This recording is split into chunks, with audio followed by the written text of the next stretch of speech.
Hey folks, it's Michelle here from Tattooed Sister. I have another quick tip for you today. These tips are on how to make your airbrush tattoo last longer.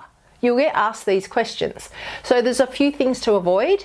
One is tight clothing, like if it's a hot day and you're going down to the beach and you put your rashi on, the rashi may actually rub against the tattoo and remove part of it. So avoid wearing tight clothing. What else? Avoid putting moisturizer, sunscreen, fake tan, and shaving cream. All of those products will lift the airbrush tattoo from your skin. So don't put those on if you want to make your airbrush tattoo last longer.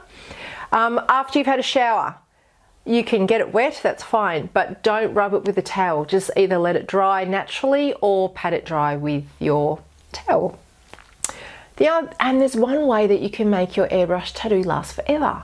If you take some selfies with it, it'll be in a photo forever. So that's the only way that I can see that you can make an airbrush tattoo last forever is to put it into a photo that you can keep. But the other ways to make it last longer, it's fairly simple. I mean, they're not meant to last forever, so have the most fun you can with them and be aware that your clients will ask you how long they will last and what they can do to make it last longer. And they're my hot tips for today. I'll see you in the next video. Bye.